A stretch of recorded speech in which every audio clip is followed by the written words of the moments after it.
Assalamualaikum warahmatullahi wabarakatuh. Waalaikumsalam warahmatullahi wabarakatuh. Seperti biasa sebelum pembelajaran kita mulai, mari kita sama-sama berdoa. Silakan ketua kelas pimpin. Siap. Berdoa dimulai. Bismillahirrahmanirrahim. Alhamdulillahi rabbil alamin. Ar-Rahmanir-Rahim.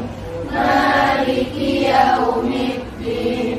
Iyyaka na'budu wa iyyaka nasta'in. Ihdinas siratal mustaqim.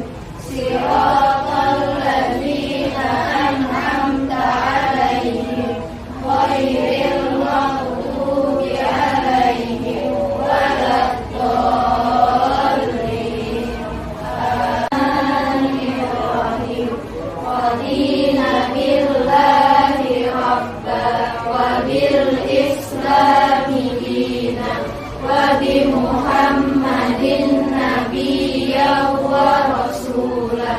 Rabbana zidna ilma warzuqna fahma. Amin ya rabbal alamin. Selamat pagi. Pagi luar biasa. Allahu Akbar.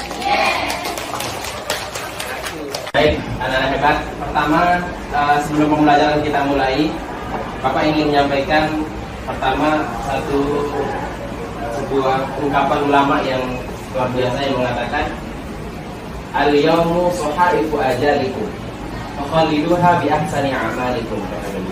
Hari ini adalah catatan untuk hari esok.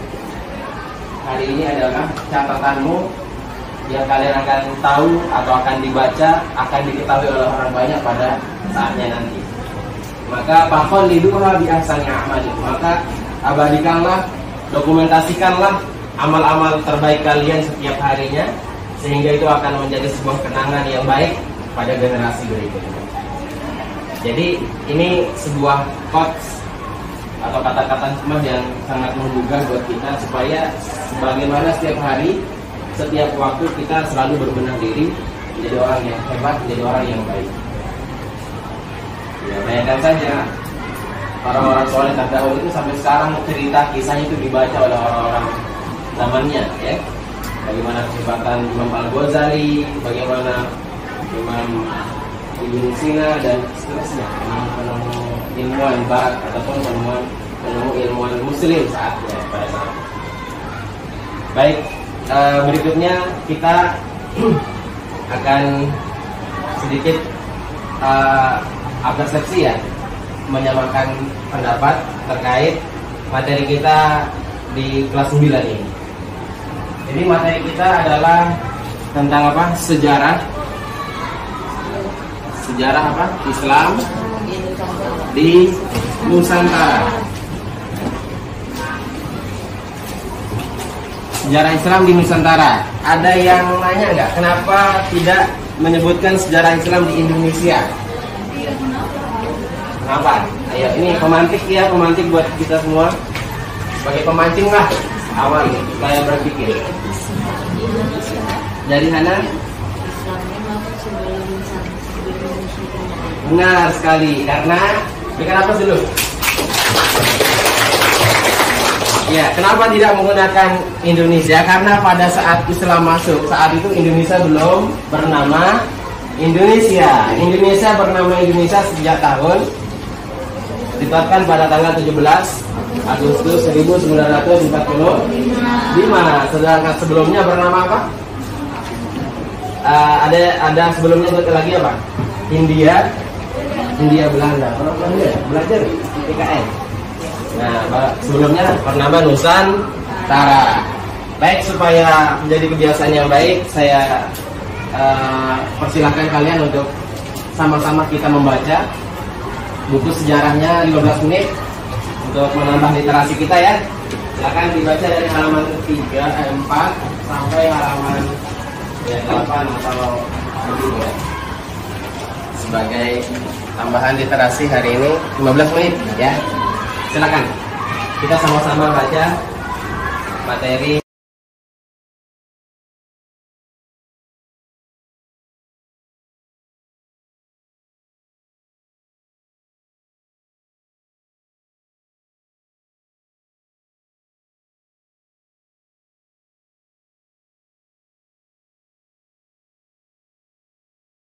Prawacana ataupun bagaimana kondisi masyarakat Indonesia sebelum datangnya, mohon maaf, kondisi masyarakat Nusantara sebelum datangnya Islam. Dibuka 4, di halaman 4. Ya. Sebelum ke sana, kami ingin membacakan tujuan pembelajaran kita supaya kita tahu finish kita seperti apa nanti ketika belajar sejarah kebudayaan Islam di khususnya pada pembahasan sejarah Islam di Nusantara. Adapun tujuan pembelajaran kita pada hari ini ya, kalian kita semua mampu menganalisis sejarah penyebaran Islam di Nusantara, kemudian akan masuk setelah itu peran Wali Songo dan pesantren dalam dakwah Islam di Nusantara, kemudian nilai-nilai kearifan lokal serta meneladani pendiri organisasi kemasyarakatan Islam ya sebagai inspirasi dalam menumbuhkan dan merawat nasionalisme di lingkungannya. Nah, itu tujuan pembelajaran kita. Kalian pertama memahami bagaimana sejarah Islam masuk ke Nusantara, kedua bagaimana peran Wali Songo ketika berdakwah di Nusantara, kemudian peran pesantren dan kearifan lokal yang ada di tradisi yang ada di Indonesia. Yang terakhir adalah bagaimana mengambil ibrah, mengambil pelajaran dari para pendiri organisasi kemasyarakatan Islam seperti Nahdlatul Ulama, Muhammadiyah, Nahdlatul Wathon, Persis dan seterusnya, banyak sekali. Baik, kita akan mulai dari kegiatan pertama. Kita coba sama-sama mengamati gambar. Bisa dilihat ya. Ada di sana ada gambar 1.1 sampai gambar 1.4. Supaya pengamatan kita lebih mendalam, Bapak ingin membagi kalian menjadi 4 kelompok. Di sini jumlah kita berapa? 32. Absen 1 sampai absen 8 itu saya langsung tentukan saja supaya enak ngasih nilainya. Kelompok ini kompak, kelompok ini kritis ataupun mendalam analisisnya dan seterusnya supaya enak saya nilai. Kalau acak biasanya saya susah nyari namanya dan paham ya.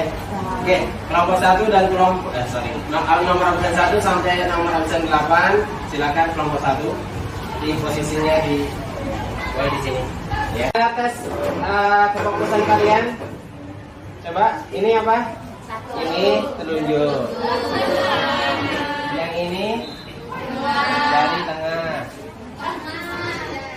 Sedangkan ini jari manis. Salah. Jari. Salah. Telunjuk.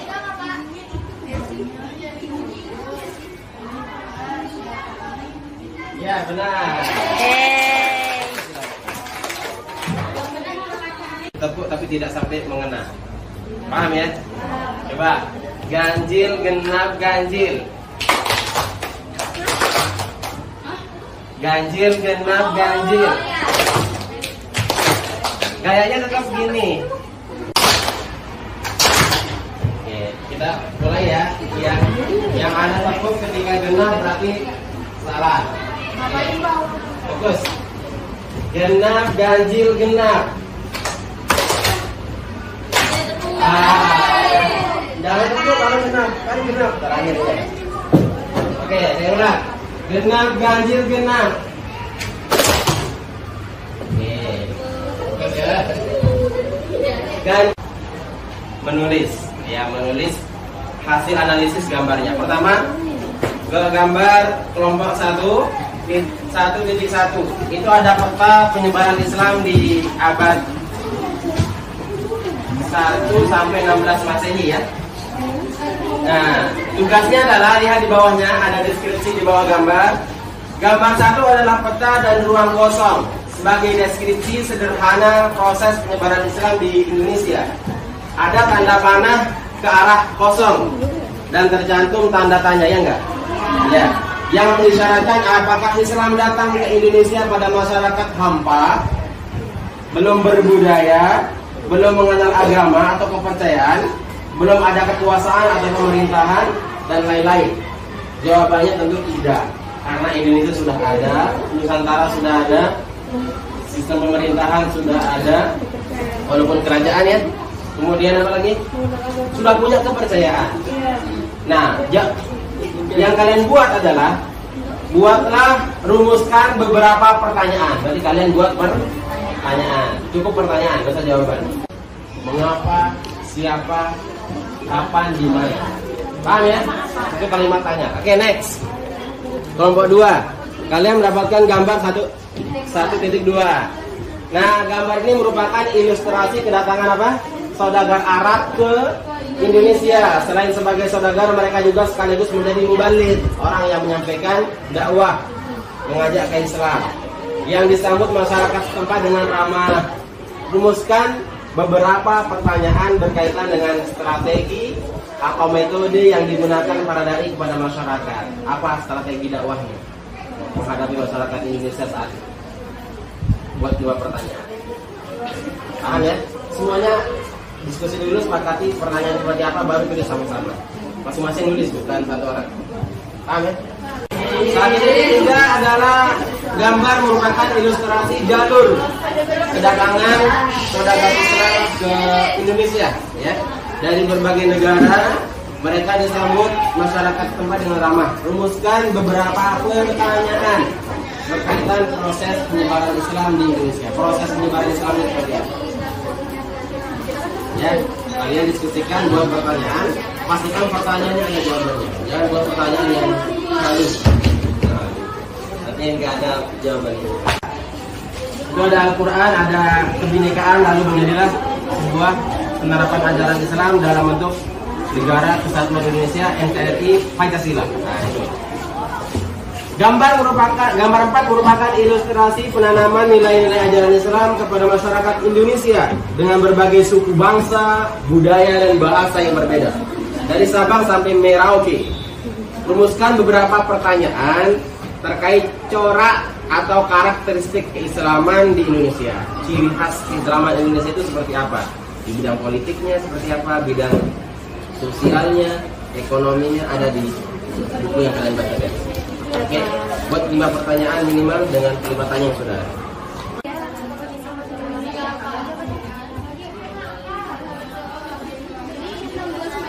Boleh menggunakan referensi lain selain di buku atau di HP boleh. Ya.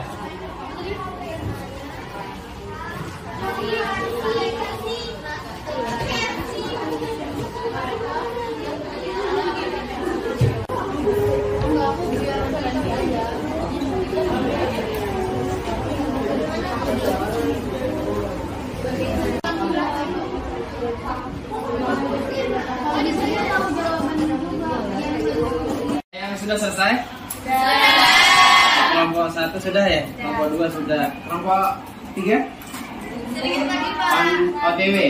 Kelompok 4? Sedang juga. Oke, silakan yang sudah bisa ke depan saya nilai ya. Saya periksa.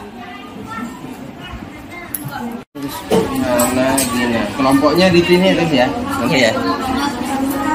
Siapakah yang menyiarkan agama Islam di Nusantara? Kapan Islam masuk? Kenapa bisa ada tadi dari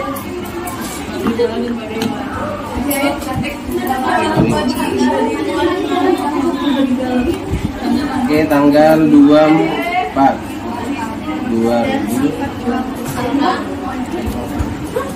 animisme dan dinamisme. Pernah dengar nggak? Pernah. Animisme itu apa?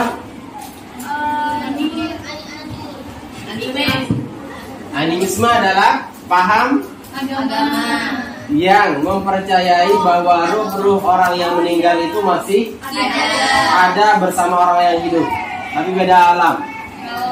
Sehingga ada tradisi menyembah arwah nenek moyang. Itu animisme namanya. Itu Indonesia tuh, pahamnya seperti itu, nenek moyang kita. Ada dinamisme. Mati, apa namanya?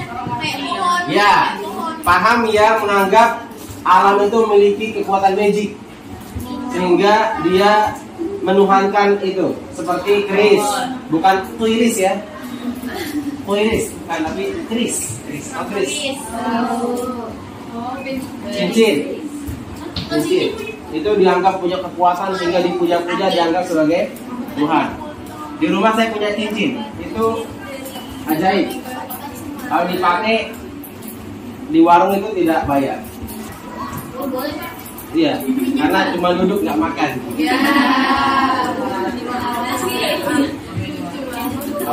Tibalah kita di menit terakhir sebelum kita selesaikan pembelajaran kita. Bapak simpulkan bahwa materi kita hari ini tentang sejarah masuknya Islam di Nusantara itu melalui jalur perdagangan ya. Kita lihat di referensi yang ada. Kemudian dengan metode yang bil hikmati wal mau'izatil hasanah, dengan cara yang lemah lembut, bijaksana, sopan santun, sehingga masyarakat setempat menerima dengan baik, menerima dengan lapang dada bahkan ya. Sehingga luar biasa perkembangan Islam pada saat itu. Insyaallah pertemuan depan kita akan berdiskusi lebih mendalam lagi terkait bagaimana peran para wali songo maupun dai-dai mubalik yang menyebarkan Islam di Nusantara. Ada pertanyaan sebelum kita tutup? Ya, silahkan Nabilia. Di tempat mana proses penyebaran Islam dilakukan melalui jalur pendidikan? Ya, disebarkan atau disebarkan dengan jalur pendidikan ya. Di mana tempatnya? Baik, pertanyaan luar biasa, kita tepuk tangan dulu. Nah, dari materi yang sudah kita pelajari hari ini, mungkin ada yang kurang jelas, bisa ditanyakan di bagian mana gitu ya. Ada? Jelas semua ya? Jelas. Kemudian untuk terakhir, insyaallah minggu depan kita akan masuk di pembahasan ini sejarah Islam di Nusantara di bagian dalamnya. Itu baru kulitnya saja tadi itu ya, baru kulitnya saja, baru pemahaman pemantik saja. Nah, baik, kita tutup pertemuan kita. Kalau tidak ada pertanyaan, tidak ada ini sebagai refleksi saya, tidak ada masukan untuk perbaiki pembelajaran kita hari ini untuk ke depan, tidak ada ya? Tidak ada. Baik, terima kasih. Mari kita tutup sama-sama dengan baca doa kafaratul majelis. Subhanallah wa bihamdika asyhadu an la ilaha illa anta astaghfiruka wa atubu ilaik. Demikian, assalamualaikum warahmatullahi wabarakatuh. Waalaikumsalam warahmatullahi wabarakatuh.